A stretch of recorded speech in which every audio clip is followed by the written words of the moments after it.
ভ্রাতৃত্ববোধের শিক্ষা দেয়, চ্যারিটি, দানের শিক্ষা দেয়। রমজান আসলে পরে আমরা বেকারার হয়ে যায় একটু দান করতে পারলে, আরেকজন একটু সহানুভূতি দেখাতে পারলে। তো এগুলোর ব্যাপারে আপনি কি বলবেন?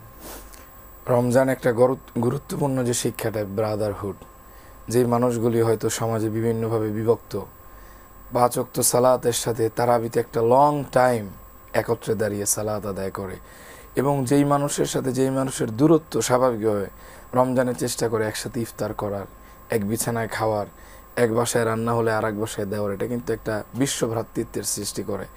এবং 2 নম্বর যেটি বললেন চ্যারিটি, এটি খুবই গুরুত্বপূর্ণ বিষয়। রমজান আসলে আমরা অত্যন্ত গুরুত্বের সাথে দান করি, কিন্তু রমাদানের পরে এটা কমে যায়, কিন্তু দান অত্যন্ত গুরুত্বপূর্ণ বিষয়। সাদাকাতু তারুদ্দুল বালা তালুদ্দুল বালা, তুতফিউ গাদাবার রব। আল্লাহর হাবিব বলেছেন, ইন্নাস সাদাকাতা লা তুতফিউ গাদাবার রাব্বি ওয়া তাদফাউ মিতাতাস সু। নিশ্চয়ই দান আল্লাহ পাকের রাগ কমিয়ে দেয়, অসম্মানজনক মৃত্যু থেকে হেফাজত করে। আবার আল্লাহর হাবিব সাল্লাল্লাহু আলাইহি সাল্লাম বলেছেন, মা নাকাসাত সাদাকাতুন মিন মাল। সম্পদ দান করলে কখনো মাল কমে না। এরপরে সুনান আবু দাউদ এবং মুসনাদ আহমদ একটা হাদিস আছে, সেই রিওয়ায়াতের বর্ণনা।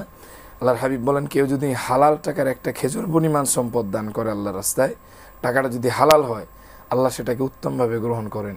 জান্নাতে এটারে লালন পালন করেন, যেভাবে ঘোড়ার বাচ্চা তোমরা লালন পালন করো, এটাকে লালন পালন করতে করতে উহুদ পাহাড় পরিমাণ সমান বাড়িয়ে দেওয়া হয়। সুবহানাল্লাহ।